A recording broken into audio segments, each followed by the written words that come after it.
പരിശുദ്ധമാക്കപ്പെട്ട മക്കയിലെ കഅബ ഷരീഫ് പുതുക്കി പണിതതുമായി ബന്ധപ്പെട്ട് ഖുറൈശികൾക്കിടയിൽ വലിയ ചർച്ചകൾ നടക്കുകയാണ്. സ്വർഗത്തിലെ കല്ല് തൽസ്ഥാനത്ത് ആര് സ്ഥാപിക്കും എന്നുള്ളതാണ് വിഷയം. കുടുംബമഹിമക്ക് പേരുകേട്ട അറബികൾക്കിടയിൽ പരസ്പരം ചർച്ചകൾ ഉയർന്നു വന്നു. വാഗ്വാദങ്ങളിലേക്കും ആഭ്യന്തര കലാപത്തിലേക്കും കാര്യങ്ങൾ കടക്കുമെന്ന് കണ്ടപ്പോൾ കൂട്ടത്തിലെ മുതിർന്ന ഒരു കാരണവർ ഒരു നിർദ്ദേശം മുന്നോട്ട് വെച്ചു. ഇനി കഅബയെ ലക്ഷ്യമാക്കി നടന്നു വരുന്നത് ആരാണോ ആ ആദ്യത്തെ ആൾ പറയട്ടെ ഈ പ്രശ്നത്തിന് എങ്ങനെ തീർപ്പ് കൽപ്പിക്കാമെന്ന്.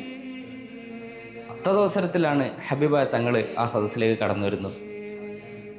മക്കാർ ഐക്യകണ്ഠേനെ അൽ അമീനെ സ്വീകരിച്ചു, വിഷയം അവതരിപ്പിച്ചു. പുതുക്കി പണിയുന്ന കഅബയിൽ സ്വർഗത്തിൽ നിന്നുള്ള കല്ല് ആര് സ്ഥാപിക്കുമെന്നുള്ളതിന് മുഹമ്മദ് തന്നെ തീർപ്പ് കൽപ്പിക്കട്ടെ. നീതിമാനായ ആ ചെറുപ്പക്കാരൻ നല്ലൊരു ആശയം പറഞ്ഞു കൊടുത്തു. ഒരു തുണി കൊണ്ടുവരട്ടെ. മക്കയിലെ പ്രമുഖരായ 4 കുടുംബത്തിൽ നിന്നും 4 ആളുകൾ അതിൻ്റെ 4 മൂലയും പിടിക്കട്ടെ. സ്വർഗക്കല്ലിനെ അതിൻ്റെ സ്ഥാനത്ത് തന്നെ വെക്കട്ടെ. ഈ പ്രശ്നത്തിന് ഇത്രമേൽ മനോഹരമായ തീർപ്പ് കൽപ്പിച്ച മുഹമ്മദിനെ എല്ലാവരും അഭിനന്ദിക്കുന്ന സമയത്ത് ഹബീബായ തങ്ങളുടെ ചിന്തകൾ വളരെ ആഴത്തിലേക്ക് പതിഞ്ഞു പോകുന്നതായിരുന്നു.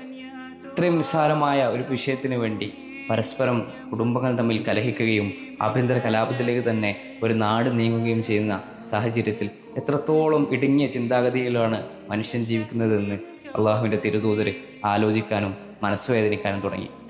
ശേഷം എന്താണ് തൻ്റെ ജീവിതത്തിൻ്റെ ഉദ്ദേശമെന്ന് ആലോചിക്കുകയും അതിനുവേണ്ടി ആളുകളിൽ നിന്ന് ഒഴിഞ്ഞു നിന്നുകൊണ്ട് മക്കയിലെ ഹിറാ ഗുഹയിൽ അഭയം പ്രാപിക്കുകയും ചെയ്തു നമ്മുടെ പ്രവാചകൻ മുഹമ്മദ് മുസ്തഫ സല്ലല്ലാഹു അലൈഹി വസല്ലം.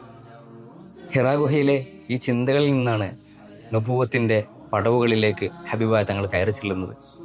ജീവിതത്തിൻ്റെ ലക്ഷ്യം തിരയുന്നിടത്താണ് നമ്മുടെ ആദ്യത്തെ വിജയം ആരംഭിക്കുന്നത്.